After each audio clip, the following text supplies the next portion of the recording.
আপনি কি ভাবতে পারেন একটা টেকনিশিয়ান ভাই এই ইলেকট্রনিক্স লাইনে ৪৬ বছর কাজ করেছেন।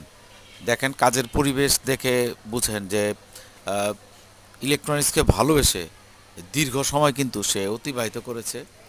আমাদের খালেক ভাই ঢাকার পাটুয়াটুলিতে সর্বপ্রথম যে ইলেকট্রনিক্স মার্কেটটা হয় সেই মার্কেটটা হলো নুরুল হক মার্কেট।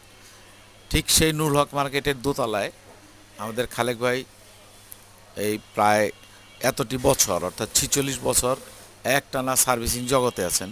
তাকে আমি প্রশ্ন করেছিলাম যে আপনি এই এক পেশাতে এতদিন কিভাবে কাটালেন। তাই উনি উত্তরে আমাকে বলেছেন যে ইলেকট্রনিক্স কাজকে ভালোবেসেই আমি এতটা বছর কাটিয়ে দিলাম। আশা করি এটা করতে করতে আমার হয়তো কোনো একদিন দুনিয়া থেকে বিদায় নেব।